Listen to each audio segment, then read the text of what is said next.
Welcome to the Nerds Against Normality podcast. I'm Stacey Bowles and I'm part of Phase 1 where it's all new and exciting. And I'm here with Harry Bowles. He's part of Phase 2. He's getting on a little bit, but we're looking forward to seeing what he does. Thanks, babes.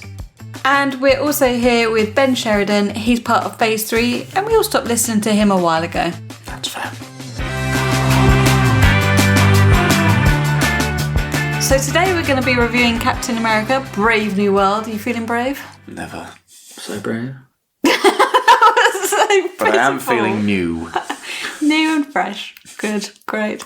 Anyway, we'll be reviewing Captain America Brave New World about halfway through this podcast. But until then, what's going on this week, chaps? Oh, I don't know, you tell us. That's why I'm here. Just turn up, Let's mate. turn up, mate. I don't read the memos. You tell me. I barely use my phone. Okay, good to know you're paying attention. The airplane mode is a requirement, not a suggestion. Well, we have a bit of a momentous occasion this week. We hit over 800 downloads. Woo! There's a lot of people. No, it's just my dad, your dad, and her dad just downloading all the time. Very smart. Not your dad. No, not my dad. Come on, mate. 800 times between three. Yeah. 800 people is enough to fill out a small venue. Yeah. We could fill out the Kentish Forum with people twice. And just because we love him so much, we'll get Peter from Scotland a free ticket. Absolutely. Ambassador Pete. And because we've hit 800, we will personally kiss every person as well. Are you doing that burden for all three of us? No, because I'd have to do 2,100 times. Or 2,400 times. Shut up. Yeah. Let's just breeze over that awful maths mistake there. Apart from reaching over 800 listens, we've Thanks, also... everyone. Yeah, thank you. That does mean a lot because we're just a small podcast, but we're going to... I don't know, what do we want to aim for here? 805.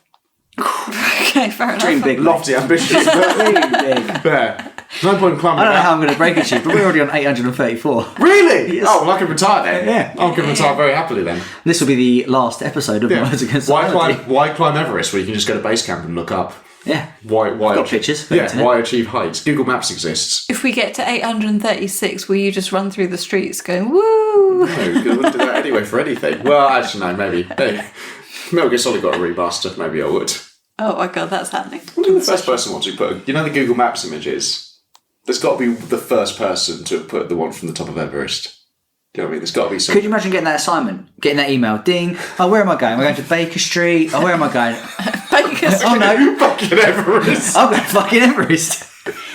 Shit. How am I going to explain this to the wife and kids? You know you loved doing Ben Nevis. No, I hated Ben Nevis. We've also got some new listeners to say hi to. So we're going to say hi to our first Polish listener. Oh, hello. Dobsha. Is that how you say hello? No, it means good. Oh, right. Oh, okay, well, that's... Nice. God, that's you're good. well travelled. Good, Thank yeah. you. Good effort. And we've also got a new listener from Uruguay. No, I'm out. Oi, oi. Oi, oi. Good lads. Anyway, this week we have some more listener questions, Ben. We do. That's right. You're I'm this doing that. bit. Yeah, Okay. yeah, that's you. Sorry, I didn't. It wasn't in the briefing. This one comes from Southampton. Hello, Jude. Hey, Jude. It's from Jude. Thank you. Which is, what big changes do you see coming for video games over the next 5 years? Would you like to kick it off? It will end up going PC. Not politically correct. Oh, you can't play anything these days. Would you like to play woke mode? No. Oh, it doesn't let me choose. No. Trigger warning. There will be violence in this. Oh, great! My first rifle, Call of Duty. but it's not firing anything.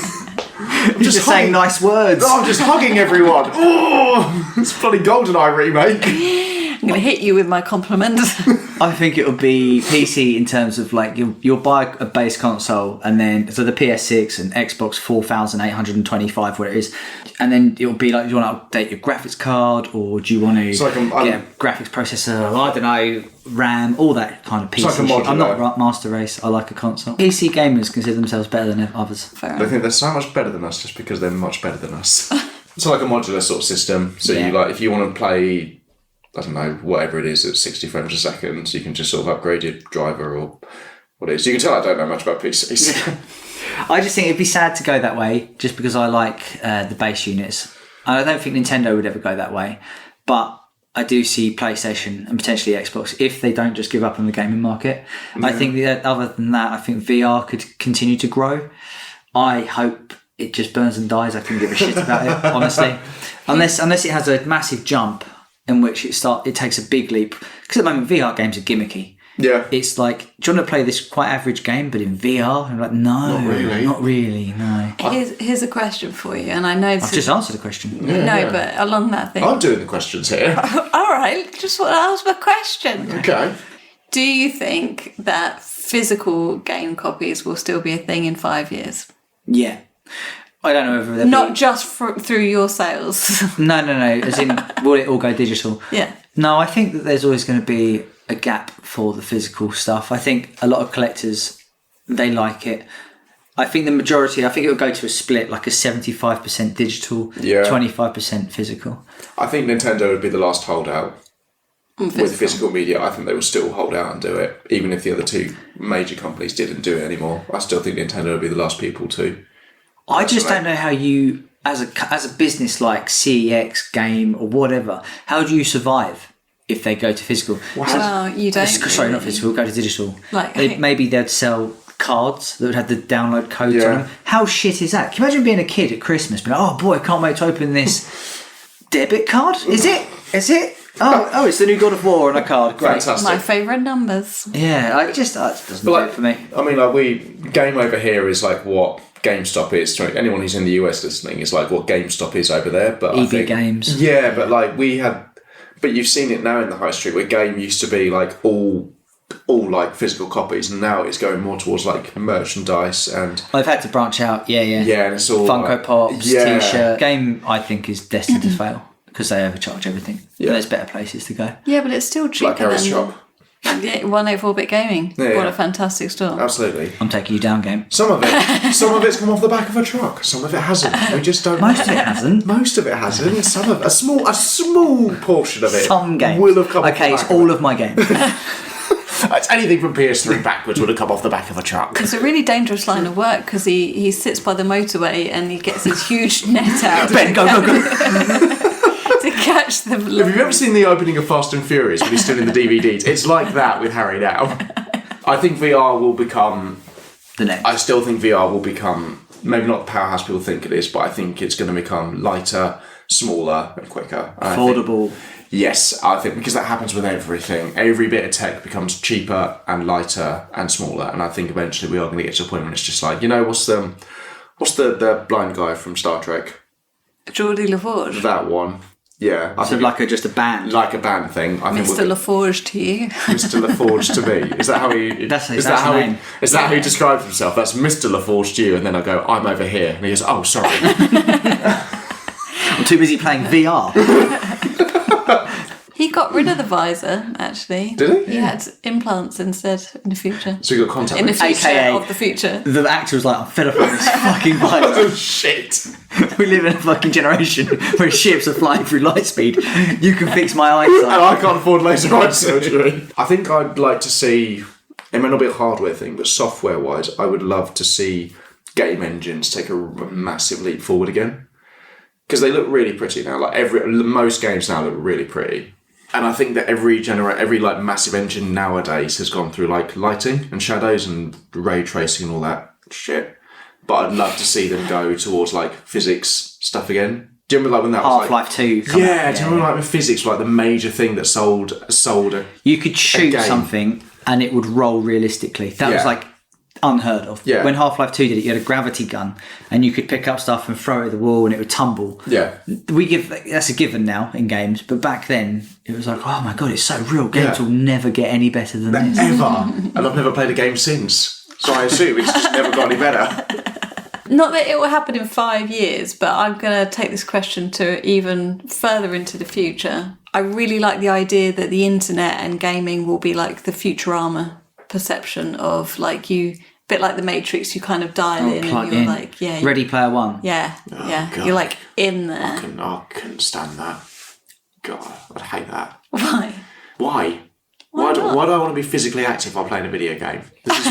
Sorry, I want to sit on the sofa and just like lie back and do nothing. That's why I play games. It depends what you're playing. Like if you went to Animal Crossing, you'd have a lovely time. Also, like there's a bit in Ready Player One, which is that big bit at the end where it's like everyone does that massive battle, and you can see like Master Chief, and you can see like what Chucky and all this sort of stuff. Not one of them is like a waifu character with huge jugs, which is, I'm going to be honest, 90% of the population 90% of gamers in the population. I hate to say it, but I'm how that really would have going to gone throw down. most of you under the bus, but a lot of it is just going to be like, there's a lot of Hatsune Mikus here. I don't think this is the army I was expecting.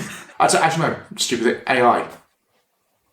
We're going to get AI NPCs that can respond dynamically to what you're saying and what you're talking about. We'll have that. 5 years' time, AI will be massive. Or maybe games. 10. Yeah. 5, I don't know. They won't be good, but they'll be there. Maybe. Yeah. And we must always be polite and nice to them. Yeah. And go on to the next question. Absolutely. Okay, Harry's had enough of this question. Let's move on, chaps. All right. This one comes from Quinton in Nottingham. What's the most obscure game you've ever played? Not obscure, but maybe Squirrel with a gun. disturbing. No, it's probably The Binding of Isaac. That game's horrible. It's where like the mum basically it has like a religious cult, and it's like, I must sacrifice my son. That's what needs to be happening. The whole game is about Isaac, the son, escaping through the basement, and you attack through blinking because your tears are bullets. Yeah. Oh, you love that game. I do love that game. It's a really good game. Fucking messed up. Fantastic game.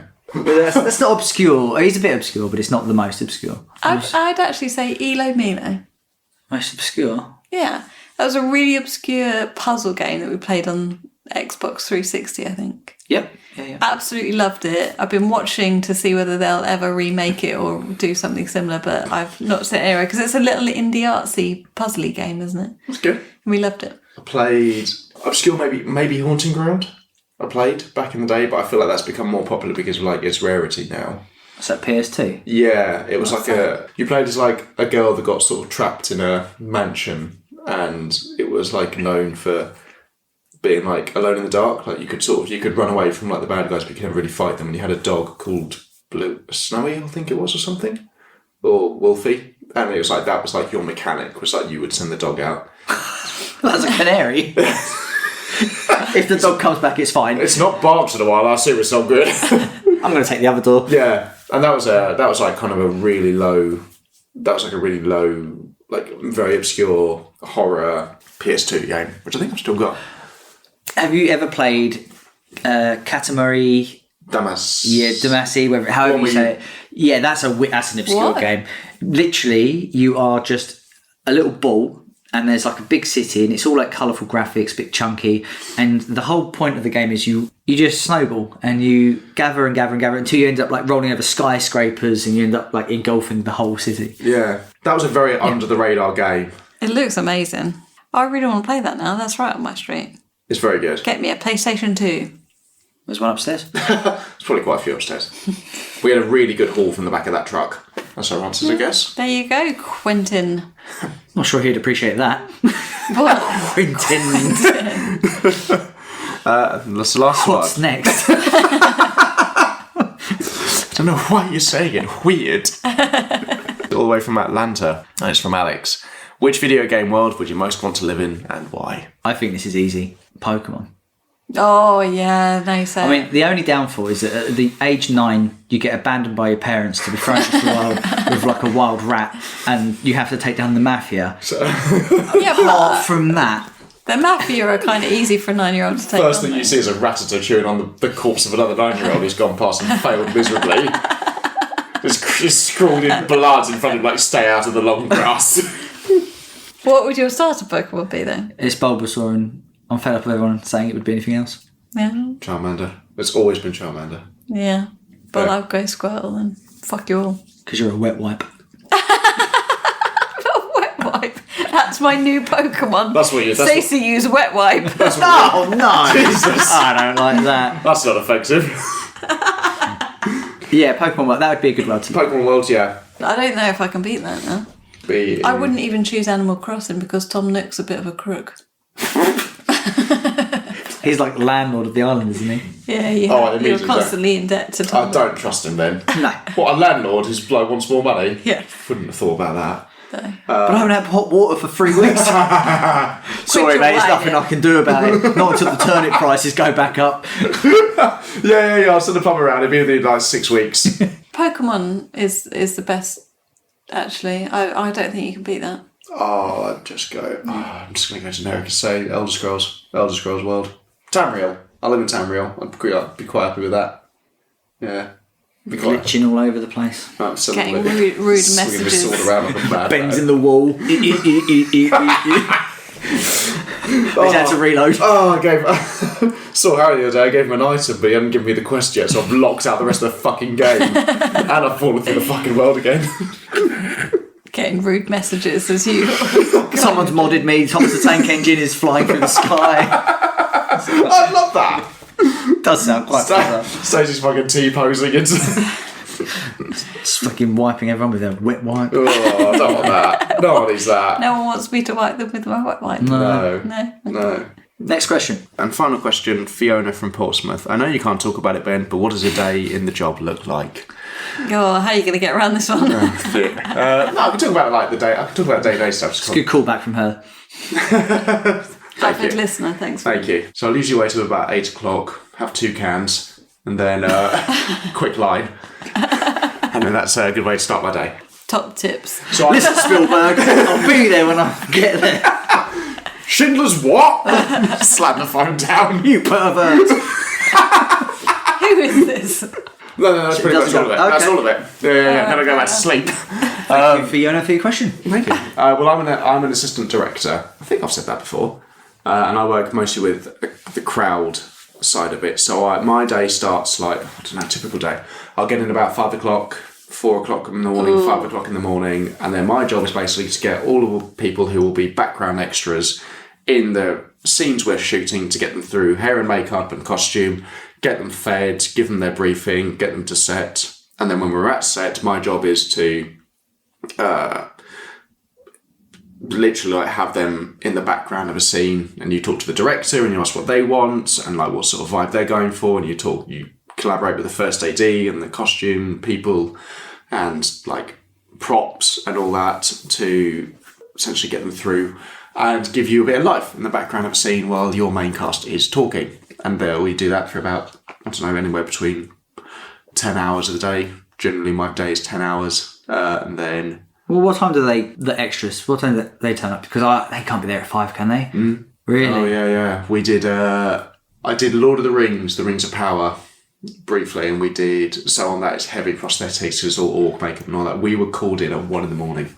Oh my God. And they were going to be on set for 8 o'clock in the morning. So you have 7 hours worth of prep time. So how many makeup artists would that be? That would be like an army of them. It's like Yeah. 20 to 30 people, and then you have 30 costumers, and like that's like huge stuff though.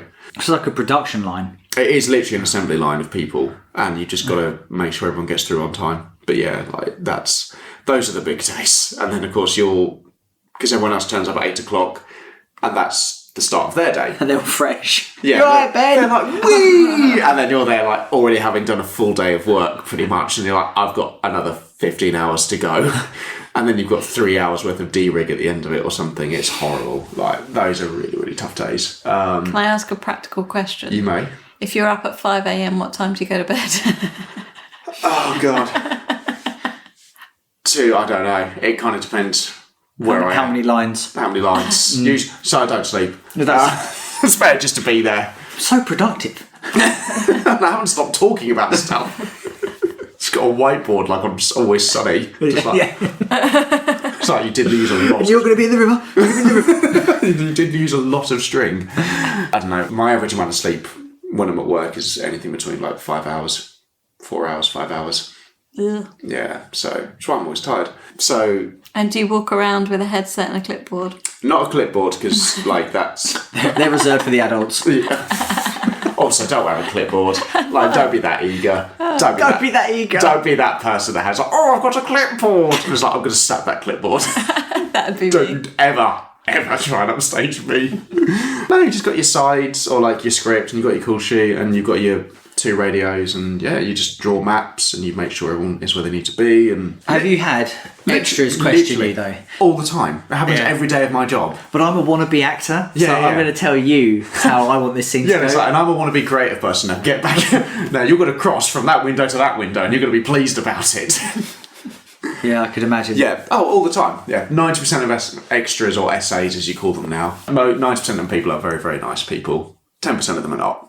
Yeah? Oh, yeah. I thought it'd be the other way around. Yeah, they're just there to do their job. But I see the worst in people, so. Absolutely. So do I. I never used to, and then I started doing the AD job. Have you ever directed an extra that's so bad you end up cutting them out of the scene? Yeah, all the time. Yeah, all the time. Is that what's going to happen when you get me and Harry on the set? I hope not. Because you'd be coming through me and I'd be like, oh, I've really vouched for these two. And one of them's fucking walking into the wall and the other one's lying down on the floor. Throwing pans at me. With his trousers down. So, do you not ever feel like you want to sneak I should find something else, yes. No. Like, because obviously you're there a lot of the time. Yeah. Could you not sneak in on little scenes? I have done it before. Yeah? Yeah. I've had to. I've had it for the job I've just had to do.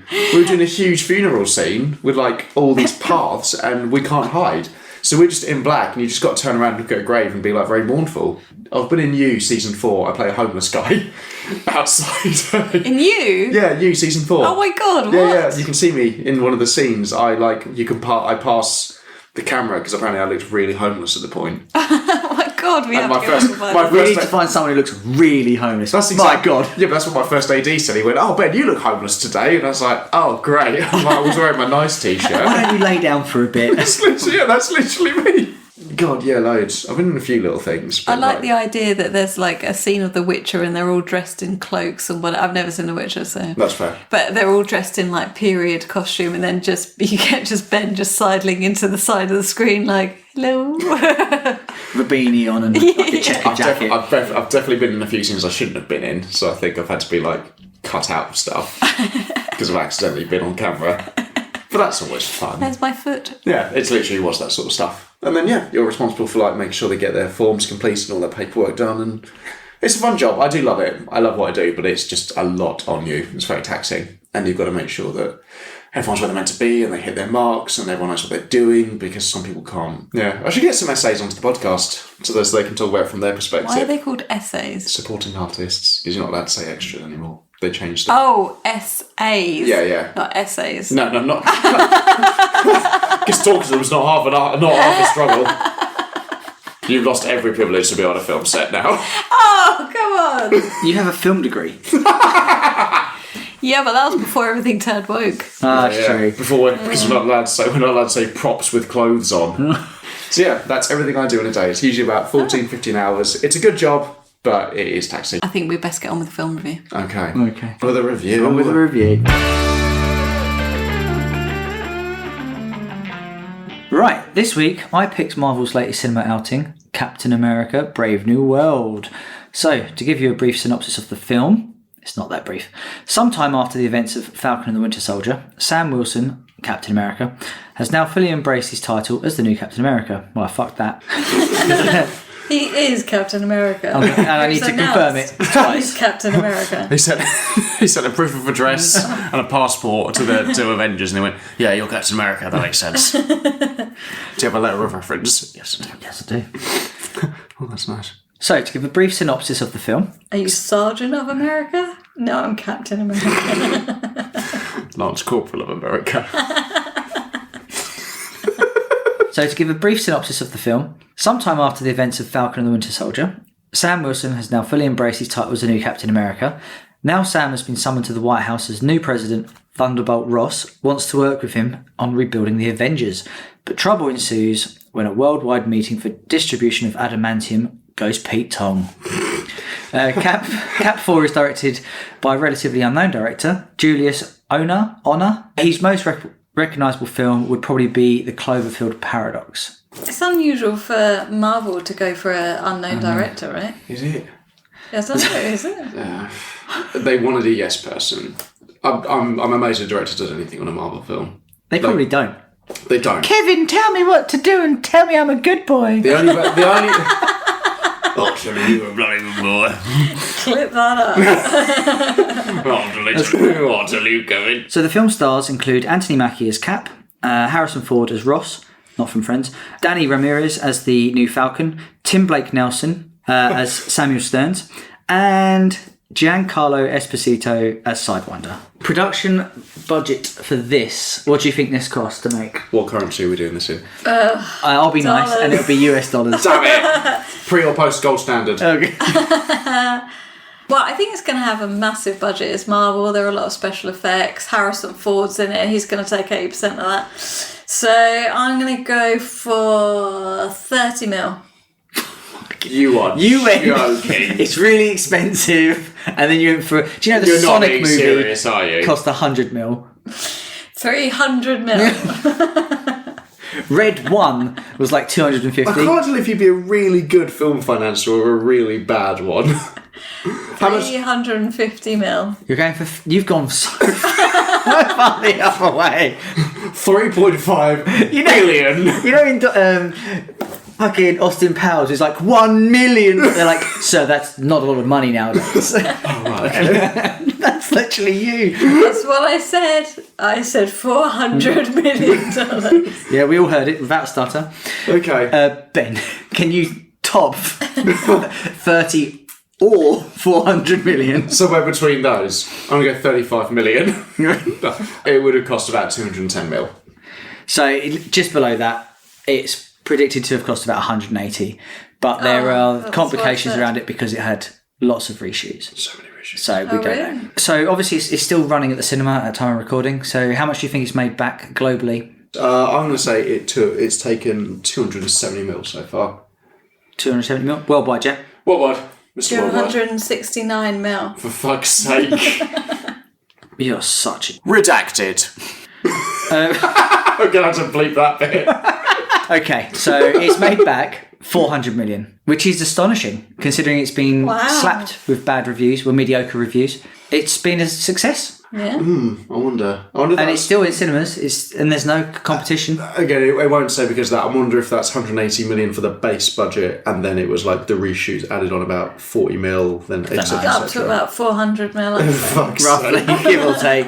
So as always, we'll start out spoiler free, especially as it's a new film. Yep. And then we'll give our verdicts before giving you guys a warning for full spoilers. So, we'll start at the beginning. Always a good place. Act 1 sees our new Captain America in action against Sidewinder, who is the box cutter. I can't remember his real name now. Esposito. The box cutter. Yeah, from Breaking Bad. Oh, I haven't seen it, so I wouldn't know. Sorry. Oh, sacrilege. Sorry, mate. You cunt. Redacted. I don't want to know his real name because for me he'll always be Gus. From Breaking Bad. From Breaking Bad. Breaking Bad. Oh, my brioche is all burnt. I haven't let it rise in time. Gordon Ramsay going, it's fucking rude.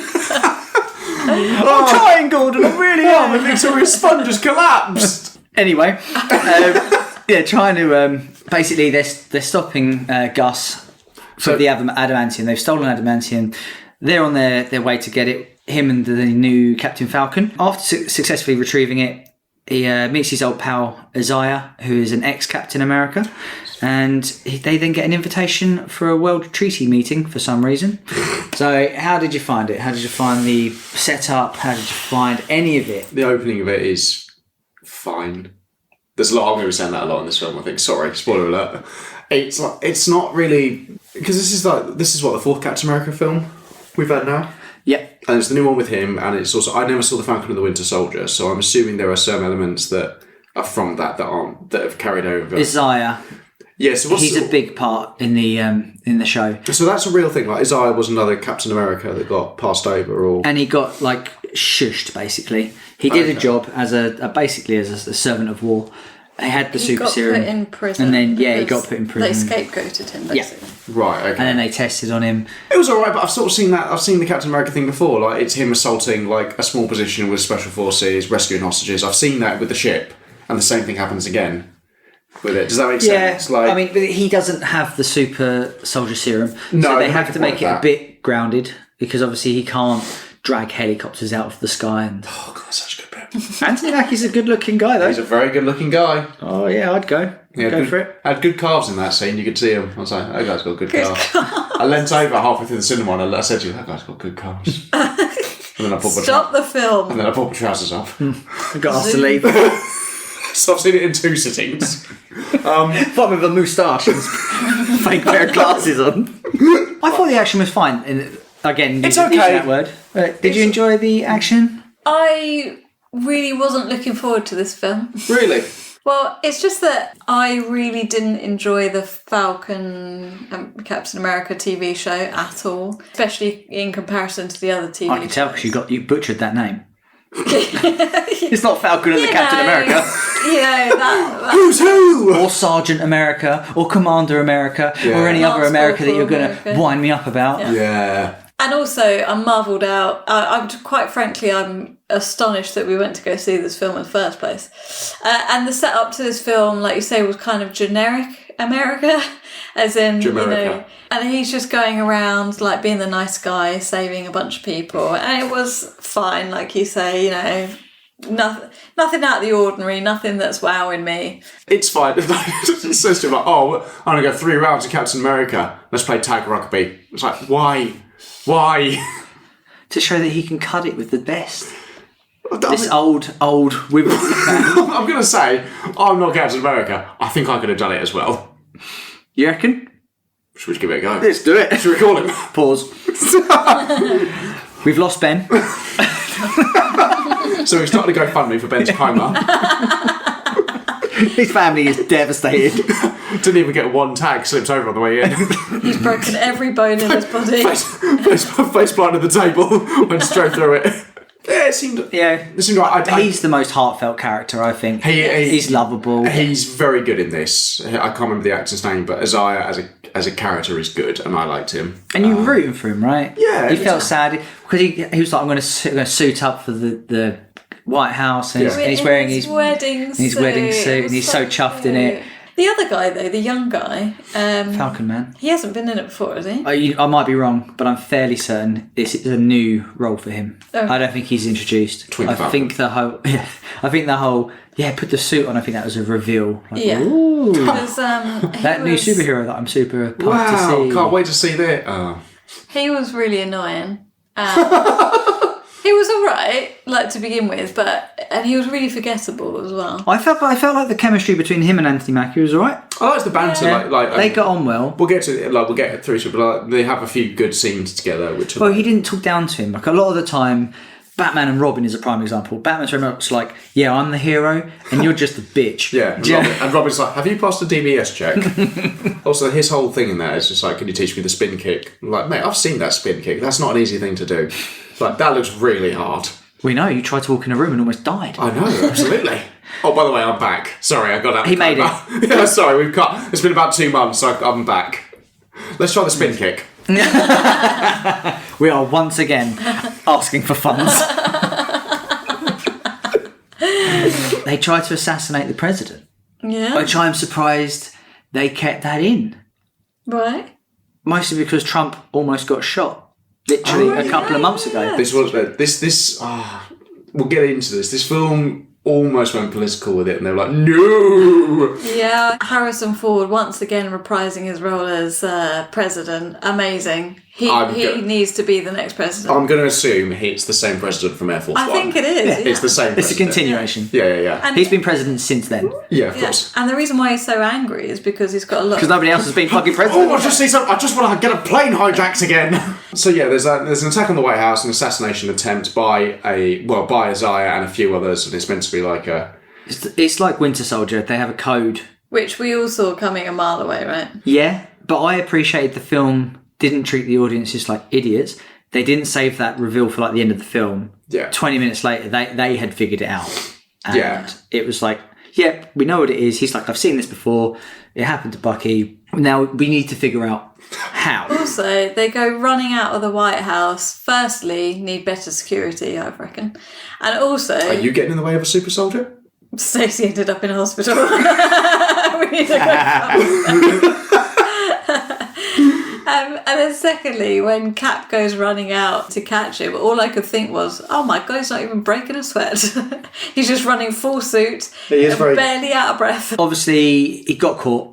He gave himself up, and he was like, "Not my suit," and that was like, "Oh, my feels." It's very that, and the scene after that when he's visiting him in the cell. That is the best part of this film for me. It was I was actually heartbreaking. I was like, "Oh my God," because he's like, "I don't want to be back in here. I've done it. You can't put me back in a box." I've just got to do a little special mention to the angry Oompa Loompa, the fucking widow agent. I'm sorry. If she was walking into a room, that's my head of security, I'm like, just hold her at arm's length. I would mini-me her. I knew you'd be mistaken. You've gone from Scarlett Johansson to mini-me. Right? I know. I'm sure never ever smiles. Like, Christ, I bet you're a laugh at parties. I'm sure she's lovely. When they're in that Secret Service room, though, and he's like, no, she needs to stay, but everyone else needs to leave because this is top secret. Yeah. Not very soundproof, that room, is it? No, particularly showing us. Yeah. So what we haven't explained is that, like, Ross in previous films has been a bit of a dick.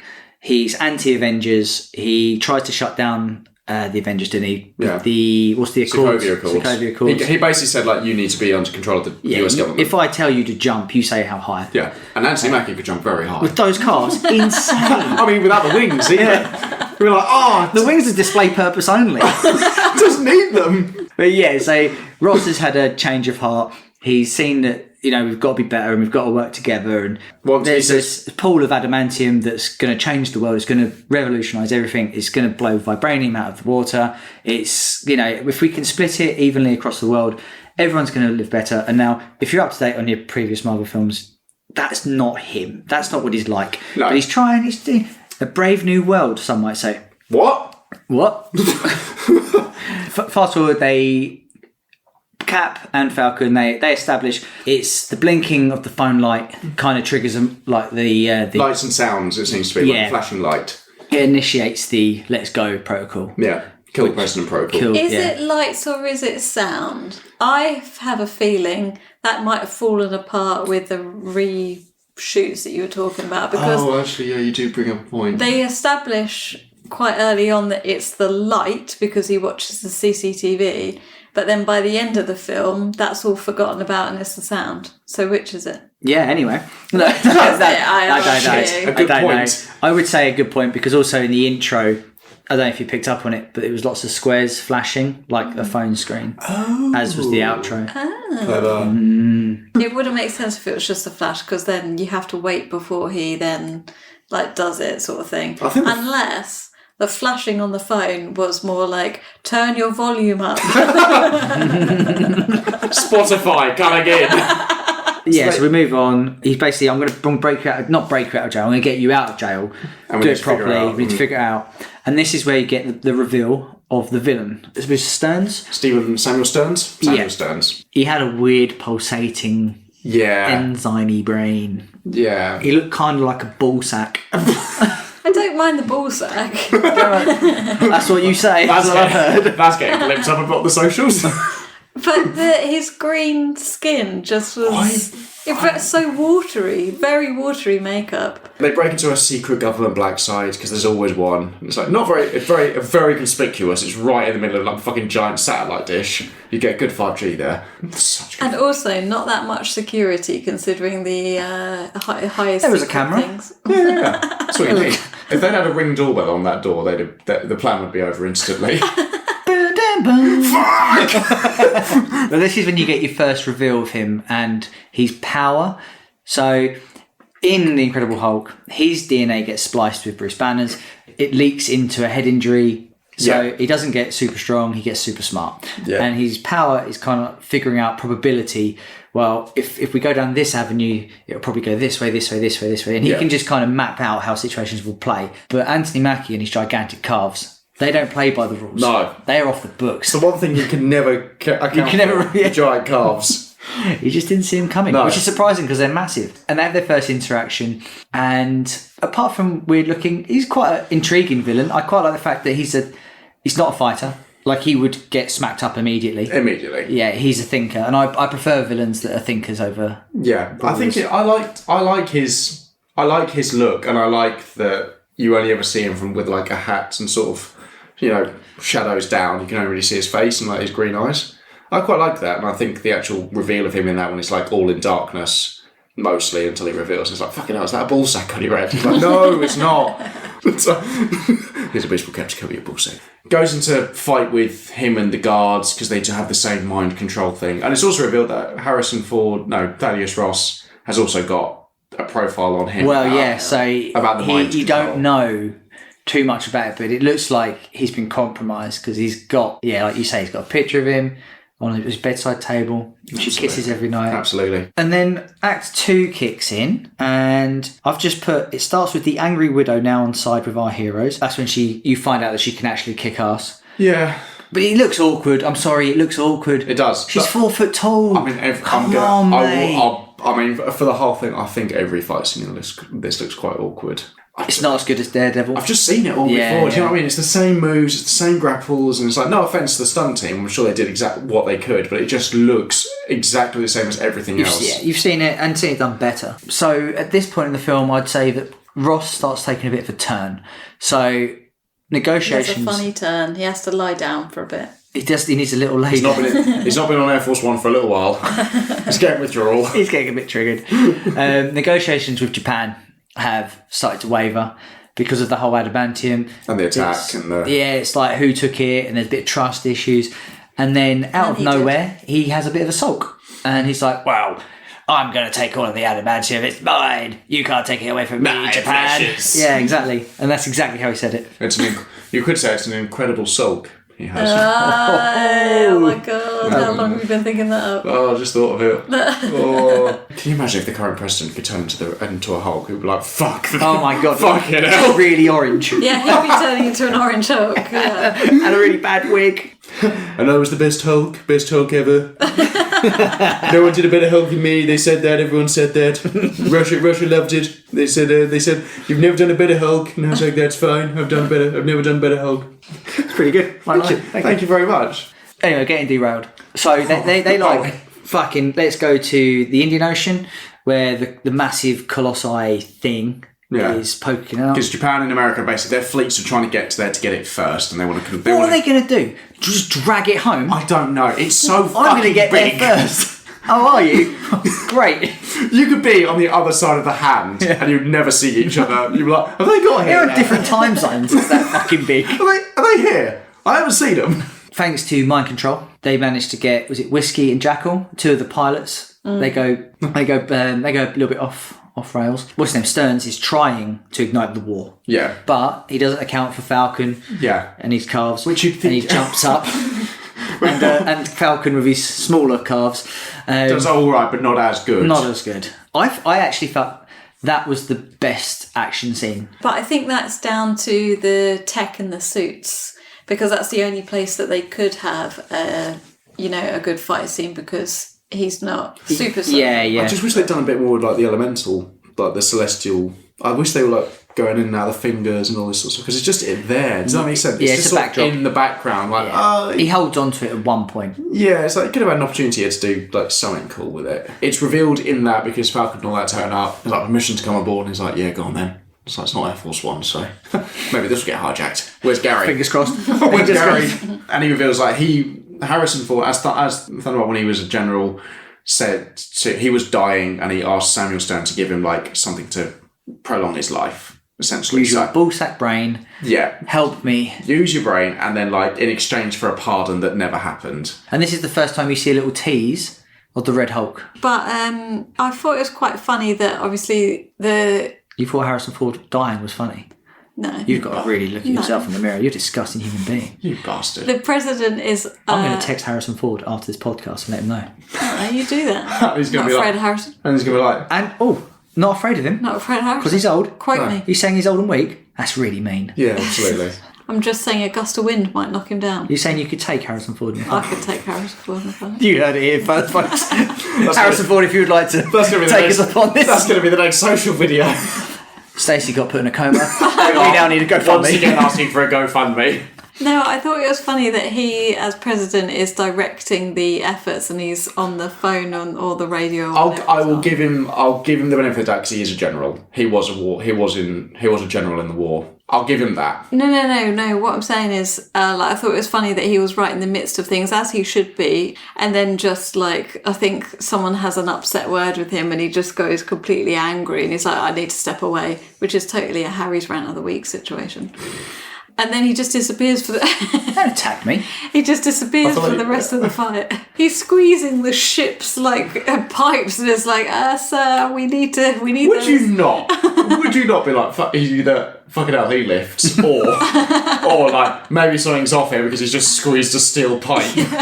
Harrison Ford acting trying to keep the Hulk suppressed and being really angry. He was so good in that, I thought. Harrison Ford is really very good in this film. Yeah. It's one of my positives. He's very good in this film. He didn't need to do as well as he did. No, he could have found it in. Yeah, exactly. Considering he's 80 plus years of age. Yeah. Falcon takes a dive. Yeah, he Quite takes a bomb to the face, which would hurt anyone, I guess. Yeah.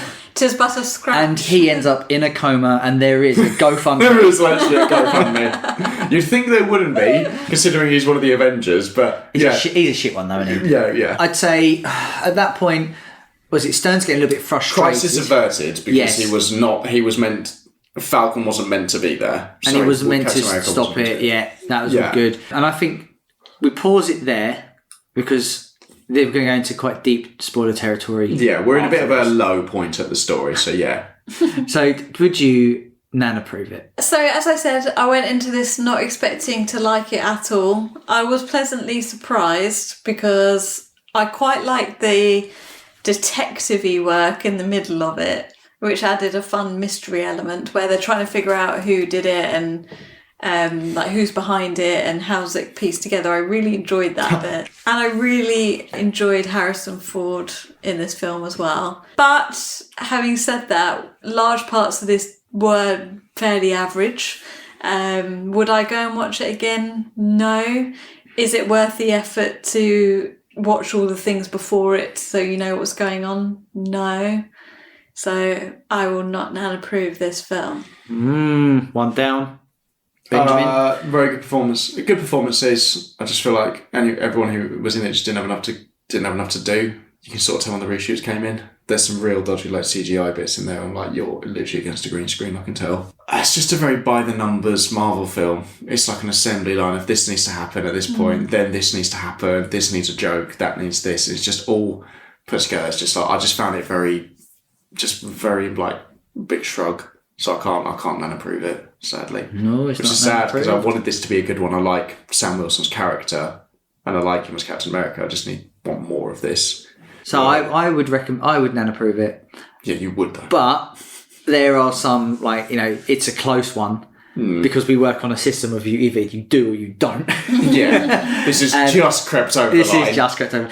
Because of the fact that, let's just say, friends of the pod, Vic and Rob, were to be like, how was it? And I know they watch Marvel. I'd say, yeah, it was fine. And when it comes to streaming, you should watch it. So on that basis, I have to say nan approved. It's not like the Eternals where if someone went, I haven't seen it, but fucking avoid it because there's no enjoyment to be had. This had moments of okayness. It did. And had good performances.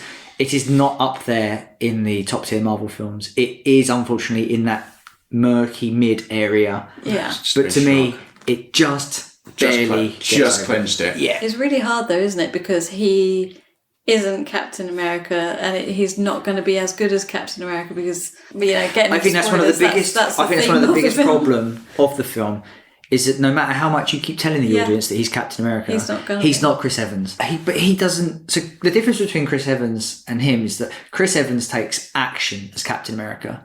Like, he falls out of other Avengers because he's like, no, I'm headstrong and this is the way it needs to be done. Anthony Mackie's like, let's sit down. Let's talk about it. What do you think we should do? I'm like, no, that's cuck mentality.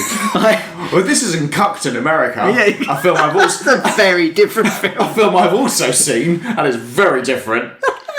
What is it Bucky says to him? Steve gave people hope, but you give people... You give them something to aspire to. Yeah, because you could be him. Yeah, it's just like, unlike me, because I've got like one super strong arm, And the serum. So I could never do that. And a penis I can put in the dishwasher. That's a joke from a previous episode. It is, isn't it? I was like, I must have missed. I was like, was that Falcon and the Winter Soldier? End credit scene. Was it? Oh, was it? I must have fallen asleep at that bit. That was a reshoot.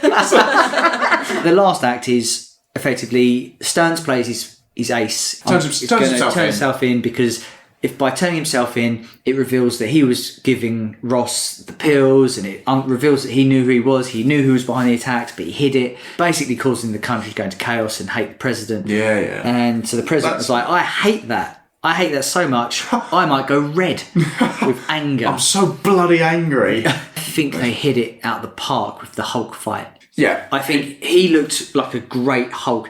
He looked like the Hulk from the first Avengers. The new Hulk looks just stupid. I don't know why they're sophisticated. He looked really cool. Yeah, he looked great. And you could still see Harrison Ford in the... Yeah, that was good. I thought they were going to just sort of completely, forego all that. But yeah, they still make him look a lot like it, which is good. Awesome. And I like that. At no point, really, does he win the fight. At no point. He gives him his best shot. And the Hulk just kind of shrugs it off. Yeah. I really wish someone would have taken his palm, stroked it, and then sung him a little song. Sun's coming down. Yeah. Gary Oldman is coming. Look at my calves. Hulk-like. And then we got a lovely, very quick shot of Harrison Ford with his shirt off. Looking not bad for 80. Should we Keep it in your pants, you pervert. Yeah. He's pretty good for his age. Do you think the film would have been better? Because, they even say in there, Sam Wilson says, I should have taken the serum. They even say at the end of the fight, I should have taken the serum, you fucking idiot. 100%. But the pills he was taking had little bits of gamma that... eventually soaked through, yeah. That got increased over time. Yeah. Which turned him into the Hulk? Is that what we're saying? Well, it was either it was going to give him, from Samuel Stern's perspective, it's either like, right, these are either going to give him gamma radiation poisoning, so he'll turn into the Hulk, or give him stage 4 cancer. The only thing Win-win. is... And I don't know which one I need. The only thing is, would that not come as a really fucking massive shock as Harrison Ford's character? You'd be a little bit angry and your leg would go red and go massive. You'd be like, fuck me! Bitcoin has crashed. I would have fucking hated it if he beat the Hulk. Really? Because, I would have liked it. No, because the Hulk gets beat in everything. Every film he's in, he gets beat. Iron Man's beating the Hulk. Thor's beating the Hulk. Who hasn't? Thanos beats the Hulk. But also... He's meant to be this indestructible If his force. other fights were, dimmed down because he's not superpowered, as in Cap, then it wouldn't make sense for him to be the Hulk. But I just feel like then you just sort of... I get, it's a scary thing to go up against a Hulk, and you'd be like, well, I need to get him away from everyone. He does the right thing, which is I need to get him away from everyone. Yeah. Take him to, somewhere we can just have a little fight. And he does sort of go up against him as much as he can. But it's just He plays counter, doesn't he? He's dodging and countering. Yeah, it's I'm not going to be able to outswing you. No. I think Sam does know if he gets him to the cherry blossoms, he can maybe calm him down. Yeah, because that's where he used to take his daughter. Takes his daughter walking, but it's just member berries. It's why did that not work the first time? I like because he keeps talking about getting the Avengers back together again throughout the film, doesn't he? And Cap's like, oh yeah, but you're on the wrong side, you won't like it if we're together and stuff. And I like the thought that he turns back from the Hulk to being the president and he's like, did you cause all this fucking destruction that I'm going to have to pay for, you prick? Yeah. The Avengers are not getting back together. Also talk about the fact that he then gets put into the floating prison thing. Yeah, so to get to that point, they do calm him down because he... Yeah, gets a cherry blossom on his hand. He's like, oh, calm me down now, because the fight's happened and that's done. Sad. Yeah, because the fight's happened now, and then he turns himself in, and admits responsibility. Sorry. Yeah, but why is he put in prison? Because it wasn't his fault that he turned probably because he into the killed a river. lot of people. And also, yeah, but he killed quite a lot of people. So does the Green Hulk and the orange one. The orange Hulk will pay for his crimes, hopefully, or maybe he won't. But then he's put in the same prison as the ball bag. As the ball bag. How harsh is that? This is I hope they're opposite. You suck. So anyway, gets thrown in the raft because he's like, oh, I've done a terrible thing. I need to admit responsibility, which no politician would ever do, ever. Yeah, it's a work of fiction. Yeah, it's complete work of fiction because no president would ever admit they've done anything wrong, and then gets just kept in the raft essentially. Fake news. It's fake news. Yeah. And it's like keep him there until they need him for a sequel. And then, yeah. Do you think Harrison Ford's going to come back for a sequel? If he doesn't die, maybe. No, maybe he'll do it. He looks healthy. Maybe he will do it. I suppose you don't really actually need to do all the movements to the Hulk, do you? You just need to do the... Well, now that they've got his face and his the facial likeness, they could just make a red Hulk. They can just cameo him running about in the background. No, that's what I'm saying. What I'm saying is if they're like, oh, we need a weapon, and they're like, oh, we've got Red Hulk just locked up having a chat. Yeah. He's talking to Ballbag about Air Force One. They're watching the DVD extras. They've watched the audio commentary 4 times. They're taking Harrison Ford out of the role to the guy's let me stay. Ballbag's there like, oh, you fucking son. And then when Harrison Ford leaves, sad music plays, and then he's actually sad that his friend's leaving. Anyway, I think they will use Red Hulk in the future. I'm not sure if they'll use Harrison Ford. Oh, there's a cameo at the end. Bye. We haven't seen this since Incredible Hulk. Oh, the daughter Betty. Betty Ross. Betty Ross reappears. Liv Tyler, who just doesn't seem to age. No. It's just incredible. But she is elvish. Okay, what was it? Trivia section. Brand new trivia. Brand new trivia! What? It's not old trivia, because it's a new film. Great! The trivia is absolute garbage, just a heads up. Great. Because the film's, 2 weeks old. Should we just make up our own trivia then? Yeah. Why not? Anthony Mackie worked on his cast for 8 straight months beforehand. Required 6 gallons of oil per day. What day's your leg day? What day isn't leg day? So, one poster featuring Sam blocking Red Hulk's punch with his shield, which is one of the main posters. Oh yeah, I remember it. Also gives away the Red Hulkness. That is a homage to the cover of Captain America 230, which they do that kind of stuff a lot, which is quite cool. This is a terrible piece of trivia. I can't believe it made it. The Red Hulk's movements are based on bears. Oh. Brilliant. Who thought of that? Grr. Is that what you said the other day? Yeah, but he wants bears though. Didn't you put in the group chat? Just like, yeah, but he wants bears instead. I might have dreamt it. Carry on. Did you dream it? You're right, mate. I don't know. You went 5 hours. Sorry, the chocolate's wearing off. Just thinking of Anthony Mackie's calves. I think... Very dreamy.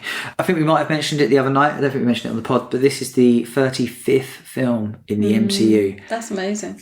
It's crazy, isn't it? Film. Yeah, but it shows no sign of slowing down. Yeah, when will they stop? That's the question. Well, I'm wondering if this is going to be... I don't think it will. I think this is the last film they did before they sort of went, right, we need to rethink everything here because we're just pumping out average film and not hitting the box office. We're not hitting the mark here. I think this was the last one before, because if you look at the ones coming forward, you've got Thunderbolts, which looks at least a little bit different. Yeah, and it looks like they've put some effort into it. Looks a bit more actiony, and also Fantastic Four is also about to come out, which, regardless of if it's good or not, at least looks different. Yeah. So I think this was the last one they were like, we're going to do just generic assembly line. We need to actually put some effort into this. I hope so. And apparently Agatha all along is meant to be good. I haven't seen it. We haven't seen it, but I've heard Loki season 2 is meant to be good. So they've still got plenty in the tank. And that's the beauty of Marvel, is that all the comics you can draw inspiration from, especially if they're going to get like the X-Men involved. There's so many stories they can do. Yeah. And let's face it, when that well starts drying up, what's going to happen is 100% they're going to do a DC Marvel crossover. 100%. Yeah.